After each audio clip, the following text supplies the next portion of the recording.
नमस्कार दोस्तों, न्यूज में आपका स्वागत है। मैं हूं मुकेश कुमार और आप देख रहे हैं जवाब तो चाहिए। जवाब तो चाहिए में आज हम बात करेंगे भारत के सामने चीन के घुटने टेकने की और ब्रिक्स से पहले एलएसी पर 2020 की स्थिति को कायम करने के पीछे की कहानी की। आज रूस में चीन और भारत के बीच में ब्रिक्स का जो सम्मेलन हो रहा है, उसमें ब्रिक्स में दोनों देशों के जो प्रमुख हैं उनकी आज मुलाकात हुई है। भारत चीन सीमा पर तनाव को कम करने के लिए चल रही वार्ता को सफलतापूर्वक खत्म होने के बाद ये वार्ता रूस में शुरू हुई, इसलिए इसका एक अलग से महत्व है।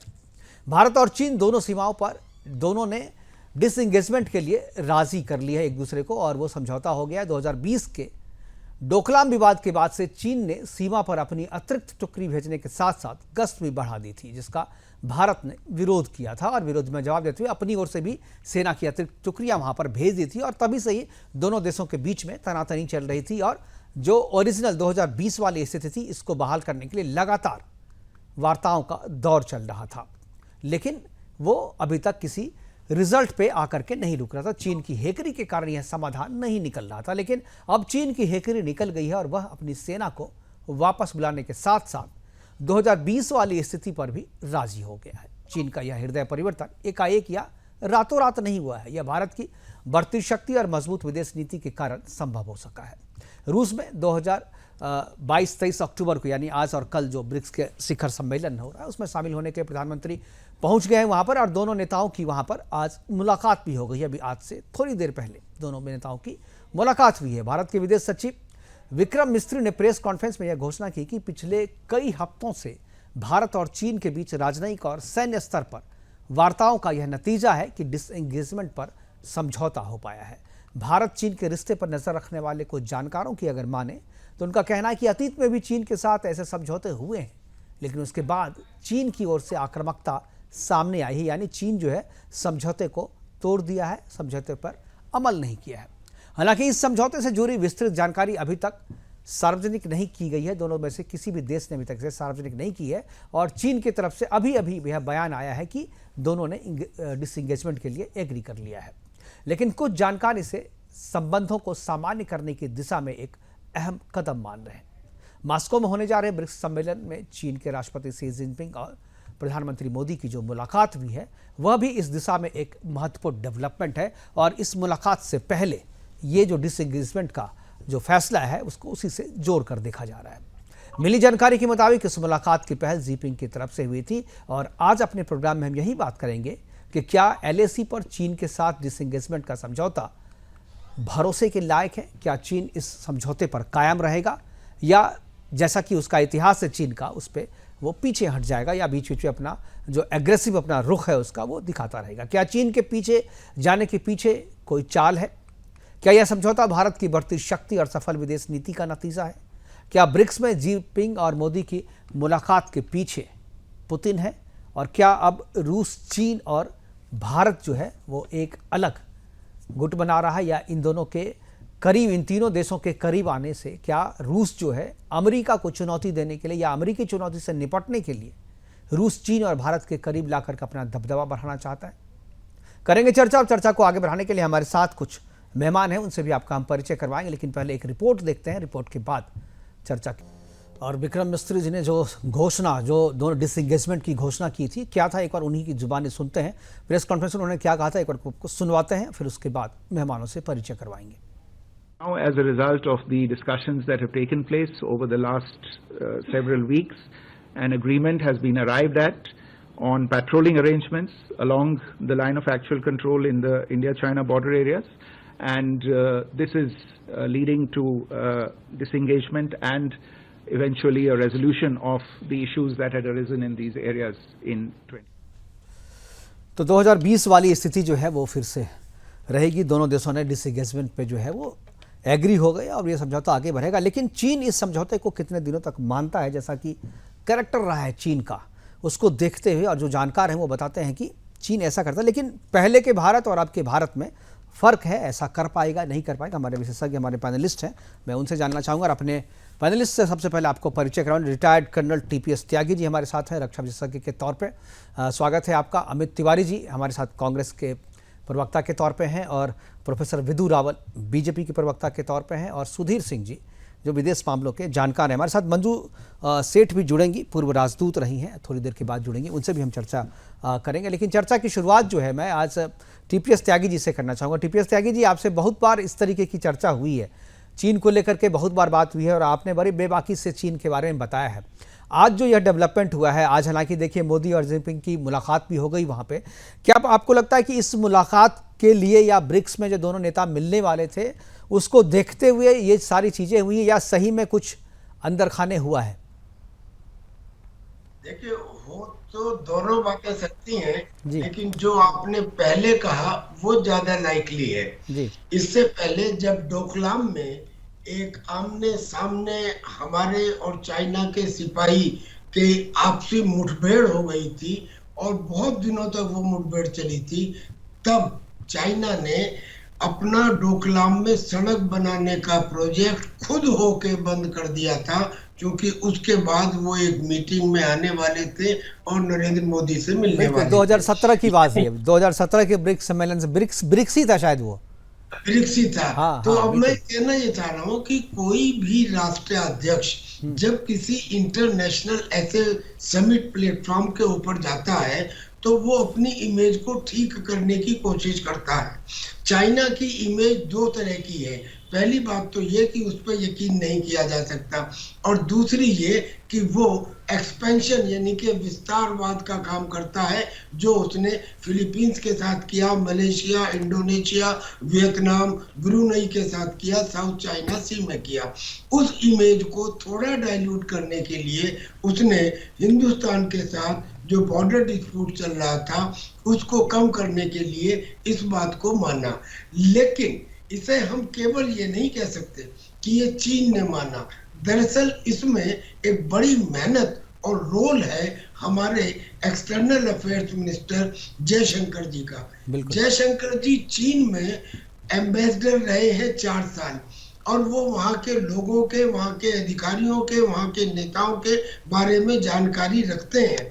उन्होंने कूटनीति दृष्टि से चाइना को ये बता दिया था कि हम तब तक और किसी समस्या के ऊपर समाधान की बात नहीं करेंगे जब तक बॉर्डर के ऊपर जो समस्या है वो सॉल्व नहीं हो जाती है। यानी कि बॉर्डर की जो प्रॉब्लम है वो it is a pre requisite. अब यही उल्टा था। इससे पहले के रजाइम में क्या था कि उस रजाइम में ये कहा जाता था कि बॉर्डर प्रॉब्लम एक जगह है, ट्रेड और बाकी जो इश्यूज है वो दूसरी जगह है, इन्हें हमें लिंक नहीं करना चाहिए। जयशंकर ने कहा नहीं, बगैर लिंक करे नहीं होगा। और फिर उसके बाद एक ऐसी स्थिति आई कि जयशंकर जी ने एक समिट में बोलते हुए कहा कि हम 75% अपनी समस्याओं का समाधान कर चुके हैं। ये रिजल्ट है करीब 31 कोर कमांडर्स मीटिंग का और हमारी टीनेसिटी का, परसिवरेंस का, कि चाइना को ये समझ में आ गया कि अब भलाई इसी में है कि हम 2020 से पहले वाली स्थिति में आ जाए। अब स्थिति में आए क्या है, डेप्सांग और डेमचौक में करीब करीब 10 किलोमीटर से ज्यादा का इलाका है। उस इलाके में चाइना ने हमारी पेट्रोलिंग को रोक दिया था। हम उसे ये नहीं कह सकते कि चाइना ने उस जमीन के ऊपर अतिक्रमण कर लिया था। वो एक पेट्रोलिंग का एरिया था जो रोका गया था। अब उस पेट्रोलिंग के एरिया को कह दिया गया है कि दोनों साइड पेट्रोलिंग कर सकती हैं। यानी कि आईबॉल कैलिब्रेशन जो था सोल्जर टू सोल्जर वो खत्म, डिसएंगेजमेंट खत्म, मगर डी एस्केलेशन नहीं हुआ है सर।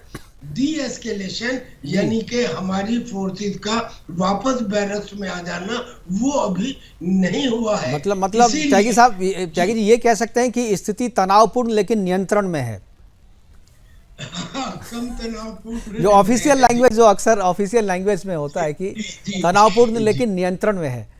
तो प्रोफेसर विदु रावल जी हमारे साथ हैं। विदु रावल जी, सरकारें अक्सर बदलती हैं एक के बाद, लेकिन विदेश नीतियां एक सी रहती हैं। विदेश नीतियों में बहुत ज़्यादा फेरबदल सरकार के बदलने से नहीं होता। लेकिन अभी मोदी सरकार के आने के बाद से चीन को लेकर के खासतौर पर हमने देखा है और देश ने भी देखा है कि पॉलिसी चेंज हुई। जैसा कि अभी त्यागी जी कह रहे थे कि विदेश मंत्री जो कि चीन में रहे हुए हैं वो समझते हैं वहाँ के लोगों की, वहाँ के अधिकारियों की सोच किस तरफ जा सकती है और उसको उसी तरीके से स्ट्रैटेजी बनाई है। क्या आपको लगता है कि ये जो अभी हुआ है ये अभी कंटिन्यू करके, कोई चीन का जो कैरेक्टर है वो कैरेक्टर भी सबको पता है, क्या आप इसको लगता है कि ये कंटिन्यू करेगा और सरकार आगे क्या सोच रही है इसमें, जो वो चीन जो है मान जाए? क्योंकि अभी तो ऐसा लग रहा है कि चीन ने अपनी तरफ से, चूंकि ब्रिक्स में उनको मिलना था, डोकलाम के पहले भी उन्होंने ऐसा ही किया था, डोकलाम के बाद जो तनाव हुआ था 2017 में, ब्रिक्स के पहले भी उन्होंने ऐसा ही किया था।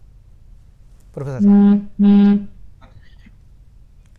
उम्मीद करो मेरी आवाज ठीक ठाक आ रही है। जी जी यार, अरे एक बार ऑडियो ठीक करें। जी जी मुकेश जी, स्वर्गीय अटल बिहारी वाजपेयी कहा करते थे कि you can choose your friends but not your neighbours. आप अपने दोस्तों का चयन तो कर सकते हैं, लेकिन आप अपने पड़ोसियों का चयन नहीं कर सकते। पड़ोसी तो जो आपके हैं वही आप, जो विरासत में आपको मिले हैं, पड़ोसी तो वही रहेंगे। बिल्कुल। लेकिन आपका ये कहना कि चीन एक्सपेंशनिस्ट है, बिल्कुल यही दुनिया के अंदर यही डॉक्ट्रिन है कि चीन एक एक्सपेंशनिस्ट देश है। दूसरा, अनुभव बताते हैं कि चीन ने बार बार भारत के भरोसे को तोड़ा है। लेकिन एक बात समझने की है, ये बात कहते हुए कि गवर्नेंस एक कॉन्टिन्यूस पॉलिसी होती है और विदेश नीति एक कॉन्टिन्यूस पॉलिसी होती है, लेकिन हम एक जो टेक्टोनिक शिफ्ट इंटेंट में देख रहे हैं मोदी सरकार के आने के बाद, वो विजिबल है, उसको आप इग्नोर नहीं कर सकते। ये 1962 के नेहरू का भारत नहीं है, ये नरेंद्र मोदी का भारत है। और इसको हमने एक बार नहीं, दो तीन बार देखा, जब बिना पलक झपकाए डोकलाम के अंदर, और डोकलाम विदेशी भूमि है, भारत की भूमि नहीं है, लेकिन अपने छोटे से सहयोगी देश के लिए हम किस प्रकार से डोकलाम के अंदर आंख से आंख जो है, बिल्कुल आंख से आंख बिना पलक झपकाए जब खड़े हुए, हमारी देश की सेना खड़ी हुई, तो चीन को भी ध्यान में आया। और फिर जो है हम जानते हैं कि 70-72 दिनों बाद चीन को अपने पैर वापस खींचने पड़े। ये पहला ऐसा अवसर था जब चीन कहीं आगे बढ़ा और उसके बाद उसको पीछे हटना पड़ा हो। लेकिन ये अवसर जो है उसके बाद हमने गलवान में देखा। लेकिन हमारी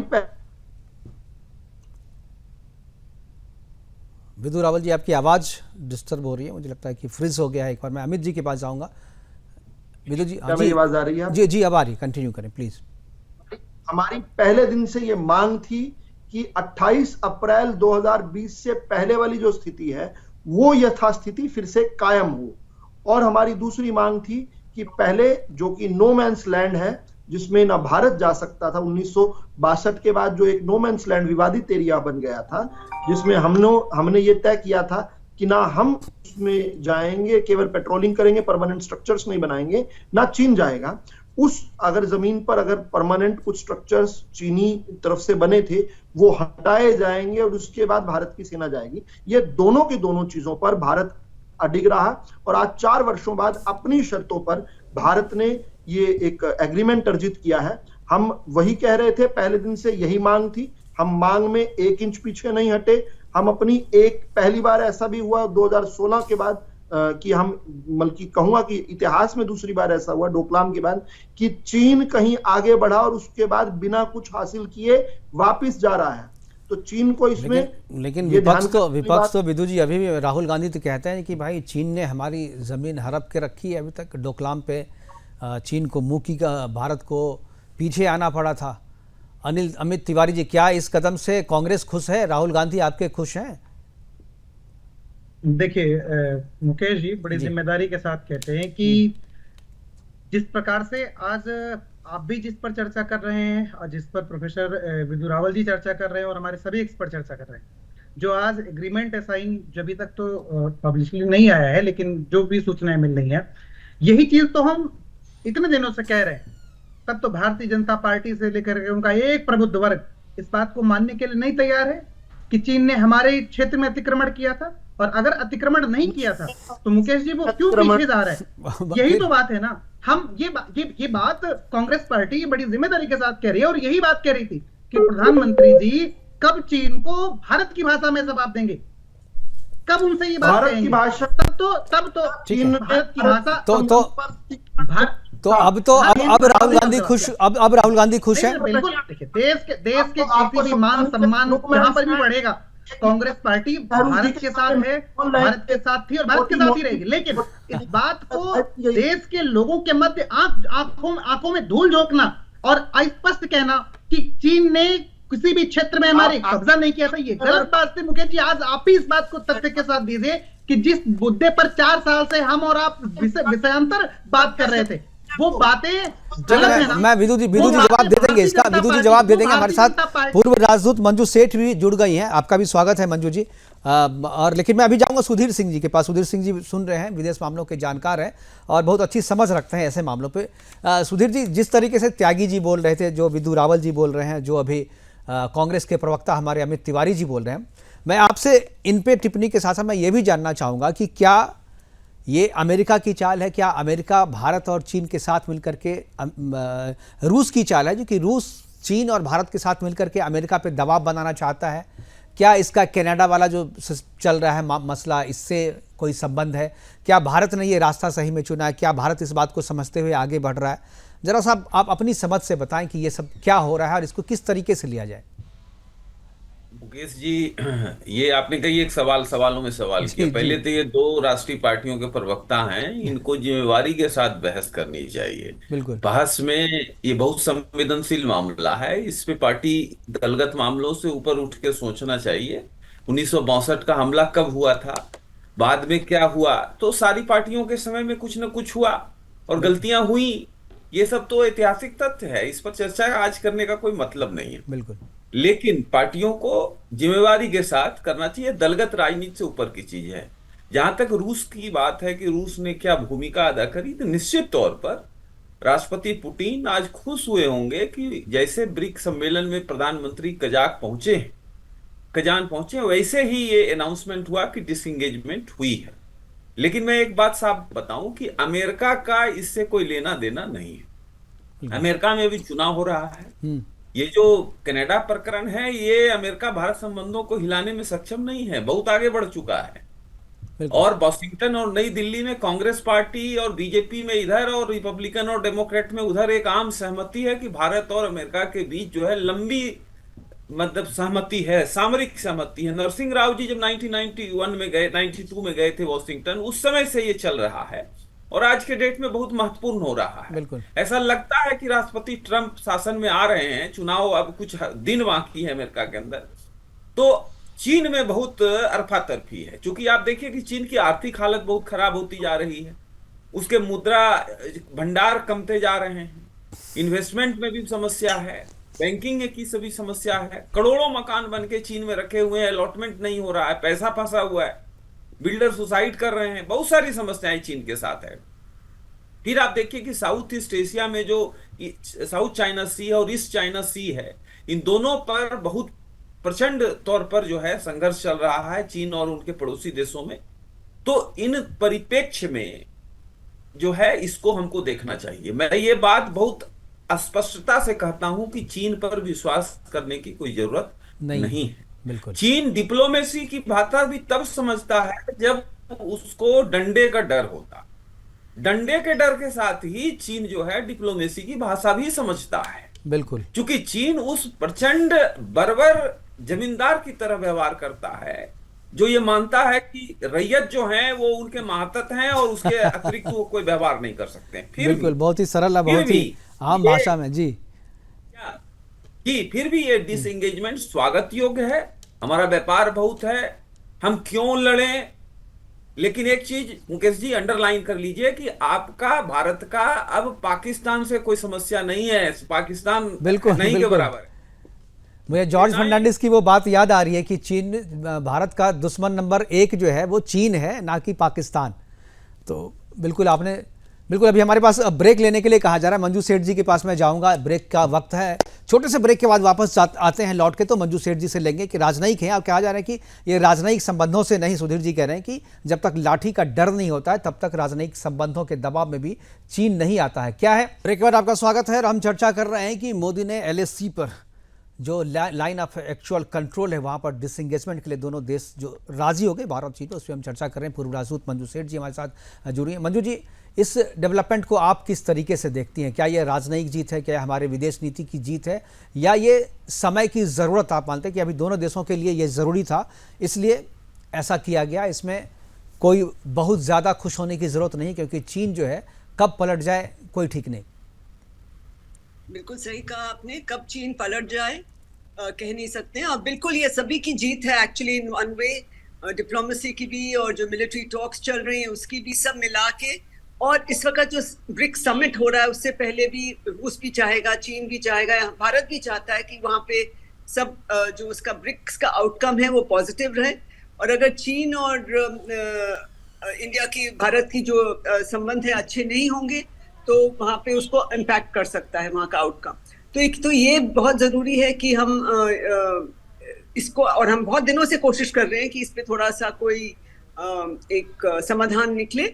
और ये बहुत अच्छी बात है कि हुआ, even if it is temporary, at least एक ब्रीदिंग स्पेस मिला है, एटलीस्ट एक ये जरूर एक मौका है दोनों देशों को इसको सॉर्ट आउट करने का, इसको परमानेंटली सॉर्ट आउट करने का।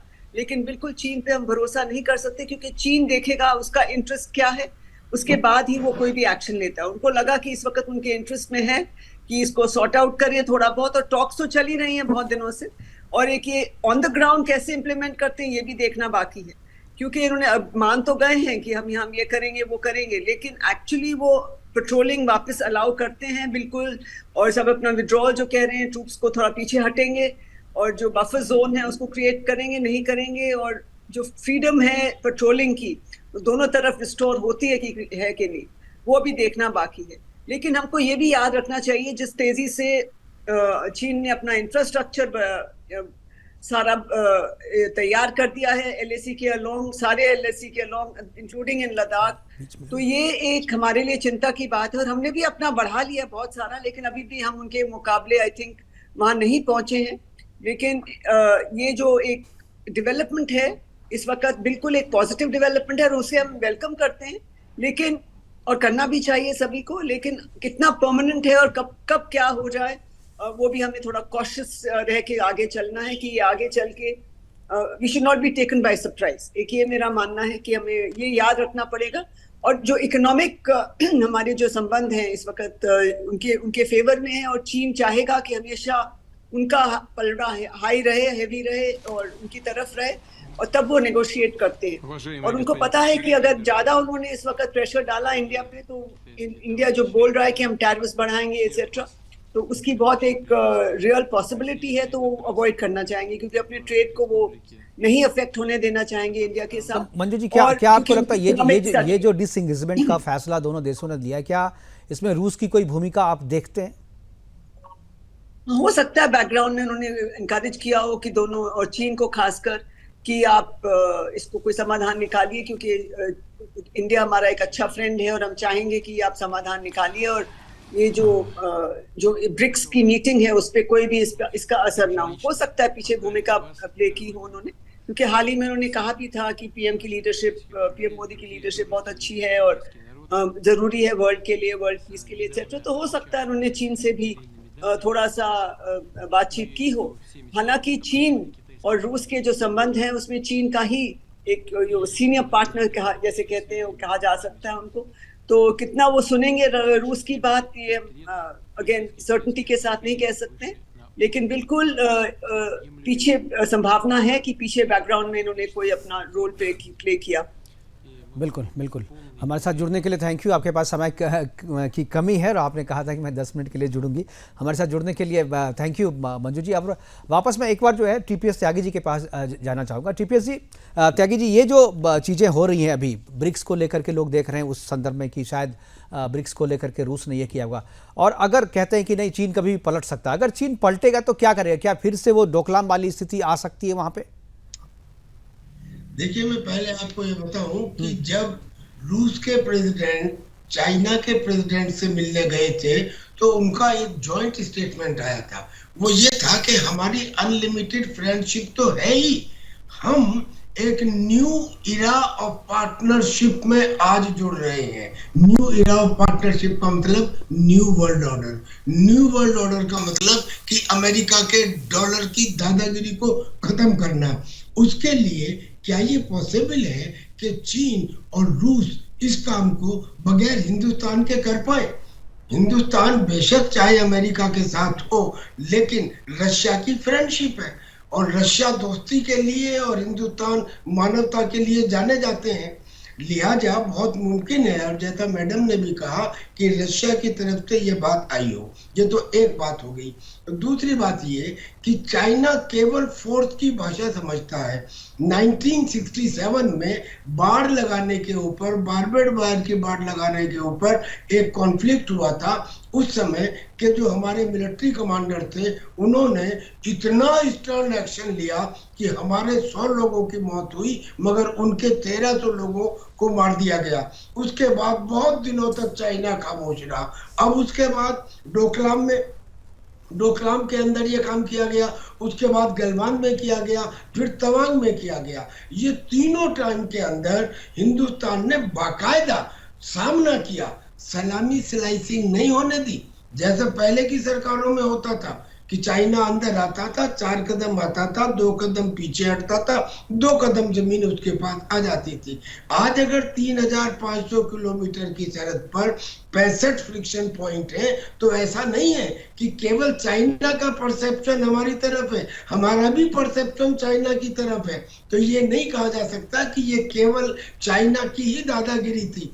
अब चाइना ने जो ये डिसएंगेजमेंट के लिए एग्री किया है, इस एग्री को तो हम मान लेते हैं, मगर इसमें डी एस्केलेशन यानी कि हमारी फौजों को वापस बैरक्स में जाना इन्वॉल्व नहीं है। मान लीजिए अगर वो भी हो जाता है, तो भी जैसे सारे रेस्पेक्टेड पैनलिस्ट कह रहे हैं कि चाइना पे यकीन नहीं किया जा सकता। सर, मैं कहता हूं कि हमें दूसरों पे कहने की बजाय ये कहना चाहिए कि हमने चाइना के ऊपर विश्वास किया, तब तो चाइना ने विश्वासघात किया। भाई 1962 में हमने पंचशील माना, हमने विश्वास किया, तो उसने विश्वासघात किया। अब आवश्यकता ही नहीं विश्वास करने की, क्योंकि जो देशों के संबंध है वो दया, करुणा, क्षमा, सहनशीलता के ऊपर नहीं होते सर, वो जीरो टॉलरेंस पे होते हैं। यानी कि जहां हमको ये दिखाई दे कि ये चीज हमारे देश के हित के खिलाफ है, वो हमें इन्वॉल्व होना चाहिए। मैं सर एक बात कहना चाहता हूँ, मैं तो फौजी हूँ, लेकिन जितने पैनलिस्ट थे मैं इनसे एक सवाल पूछता हूँ। अगर अब एक बात सोचिए, अगर नरेंद्र मोदी ने नवाज शरीफ को अपने शपथ ग्रहण में ना बुलाया होता, अगर वो उसके शादी में घर में ना गए होते, अगर उन्होंने ISI को पठानकोट में ना बुलाया होता, तो जब हमने सर्जिकल स्ट्राइक की या बालाकोट स्ट्राइक की, इंटरनेशनल कम्युनिटी के एक भी देश ने चू भी नहीं कहा। कारण दिस इज कॉल्ड नीति। अगर मान लीजिए कुछ थोड़ा बहुत एरिया जिसको हम कहते हैं बफर जोन, वो चाइना ने दबा के भी रखा, तो उसको किस तरकीब से काटा गया कि आज वो खुद होके कह रहा है कि हाँ साहब आप पेट्रोलिंग कर सकते हैं, जो ये जगह थी ये ओपन है। और वैसे भी जो बफर जोन है वो एक का नहीं होता, यानी कि ये नहीं कहा जा सकता कि वो हिंदुस्तान की जमीन चाइना के कंट्रोल में थी। तो ये दोनों समझ लें, जो बीजेपी के हैं ये तो पॉलिटिकल लोग हैं, बीजेपी और कांग्रेस समझेगी। मैं एक बार सुधीर जी के पास जा रहा हूँ। सुधीर जी, क्या ये भारत के मजबूत होने की निशानी है? क्या ये बदला हुआ भारत है, शायद इसलिए ये सब संभव हो रहा है? देखिए, भारत तो मजबूत हुआ ही है। आप देखिए, जब नरसिंह राव जी ने ग्लोबलाइजेशन अपनाया था, 30 बिलियन डॉलर हमारे किटी में था। आज 700 बिलियन डॉलर रिजर्व है। 30 साल हुए, लगभग 32 साल। बिल्कुल। दुनिया की जो राजनीति है मुकेश जी, वो भी भारत को हेल्प कर रहा है। अमेरिका का खुला हुआ एक लक्ष्य है कि चीन को कंट्रोल में रखना, और चीन को भारत पश्चिम में और जापान पूरब में सबसे बड़ा सहयोगी दिख रहा है। इस प्रोजेक्ट में अमेरिका को दिख रहा है चीन को रोकने के लिए। तो अमेरिका भारत संबंध जो जितने प्रगाढ़ हो रहा है वो इंपॉर्टेंट है। आप ट्रंप साहब के एक रीसेंट इंटरव्यू का हवाला लें तो उन्होंने कहा कि भाई हम चीन को बिल्कुल जो है दुरुस्त कर देंगे, और प्रधानमंत्री मोदी हमारे बहुत अच्छे दोस्त हैं। ये बात बहुत ही महत्वपूर्ण है। और चीन पर हम जो ट्रेड सैंक्शन भी लगाएंगे, टैरिफ नया लगाएंगे, ये सारी बातें उन्होंने करी हैं। तो आप ये देखिए ना कि लगभग 700 बिलियन डॉलर का ट्रेड है अमेरिका और चीन के बीच में। तो वो किस हालत में जाएगा अगर ट्रंप जीत जाते हैं? फिर ट्रंप का जापान के साथ जो रिश्ता होगा, भारत के साथ लेकिन ये तो ट्रंप की बात है सर, लेकिन अभी तो बाइडेन की सरकार है और बाइडेन तो भारत के खिलाफ स्टेटमेंट दे रहा है। मुकेश जी, बाइडेन की सरकार जो है वो तो अब 15-16 जनवरी तक ही बची हुई है, कुछ हफ्तों की सरकार है, कोई बयान नहीं दे रहा। देखिए, डेमोक्रेटिक पार्टी ट्रेडिशनली भारत के खिलाफ जाती है, और जब बाइडेन साहब जीत के आए तो ये लोग कहने लगे, बड़े बड़े विद्वान, कि भाई अब भारत अमेरिका के रिश्ते बिगड़ेंगे। लेकिन देखिए कि बाइडेन साहब जो है, जब भारत आए G20 में, तो होटल में जाने से पहले प्रधानमंत्री के घर आए। अमेरिका का राष्ट्रपति कितना मिनट जो है चाय पिएगा ये भी तय होता है, और वो भी डिटेल में जाता है चीजें। तो इसके बावजूद भारत अमेरिका के संबंध भी बहुत अच्छे हैं, और यही भारत की पूंजी है। मल्टीलैटरलिज्म पर काम कर रहे हैं, अमेरिका के साथ भी दोस्ती रख रहे हैं, रूस की दोस्ती को भी बरकरार किए हुए हैं। चीन इससे घबराता है। चीन का जो प्रथम लक्ष्य है वो एशिया में वर्चस्व बनाना है, और उसमें भारत उसके लिए खतरा है। रूस की ताकत बहुत कम गई है, मंजू जी ने सही कहा, रूस की ताकत आज वैसी नहीं है जो 20 साल 30 साल पहले थी। तो इस परिप्रेक्ष्य में एक उभरता हुआ भारत है, और भारत के लोगों की ताकत जो आर्थिक तौर पर है, सामरिक तौर पर है, और वैश्विक तौर पर भी जो भारत का दबदबा बढ़ रहा है हमारे डायस्पोरा का, वो भी चीन के लिए चिंता का सबब है। और चीन मजबूर हुआ है एक स्टेप बैक करने के लिए। मुकेश जी, चीन जल्दी स्टेप बैक नहीं करता है, बिल्कुल लेकिन मजबूर हुआ है ऐसा करने के लिए। बिल्कुल। अब मैं प्रोफेसर विदु रावल जी के पास जाऊंगा, और कांग्रेस का चूंकि चुनाव का मसला है, और ये जो मसले अक्सर जो चुनाव से पहले उठाए जाते हैं, विदु जी क्या आपको लगता है कि अभी 2 स्टेट में जो चुनाव है, चीन पे एक तरीके से मोदी ने चीन की हाथ मरोड़ दी है, इस तरीके से कहा जा रहा है, क्या इसका चुनावी फायदा भी मिलेगा बीजेपी को? देखिए, 2014 के बाद से लगातार इस बात में यूनानिमिटी है, इस बात में सभी लोग जो है सहमत हैं कि एक मजबूत नेतृत्व के कारण जो है हमारे जो रिश्ते हैं, हमारी जो हमारा एक सामरिक ताकत है वो बढ़ी है। दुनिया के अंदर हम पलक झपका कर नहीं या पलक गिरा कर नहीं, हम आंख में आंख मिलाकर बात करते हैं, ना आंख झुकाकर बात करते हैं, ना आंख उठाकर बात करते हैं, जो मोदी जी ने कहा था। और उसी के तहत जो है आज हम इस प्रकार की सफलताएं अर्जित कर पा रहे हैं। अब मुझे जरूरी है कि अमित तिवारी जी के उस संशय को क्लियर कर देना जो शायद राहुल गांधी जी के ऊटपटांग बयानों ने उनके मन में डाल दी हो। देखिए, अमित तिवारी जी को पता होना चाहिए कि 1962 के युद्ध के बाद कुछ इस प्रकार का एक विवादित क्षेत्र बन गया था, जिनको 60 के दशक के बाद दोनों देशों ने, चीन ने और भारत ने, माना था, जिसको अलग अलग शब्दों में हम त्यागी जी बता रहे हैं, कर्नल त्यागी बता रहे हैं उसको बफर जोन, मैं उसको कहता हूं नो मैंस लैंड।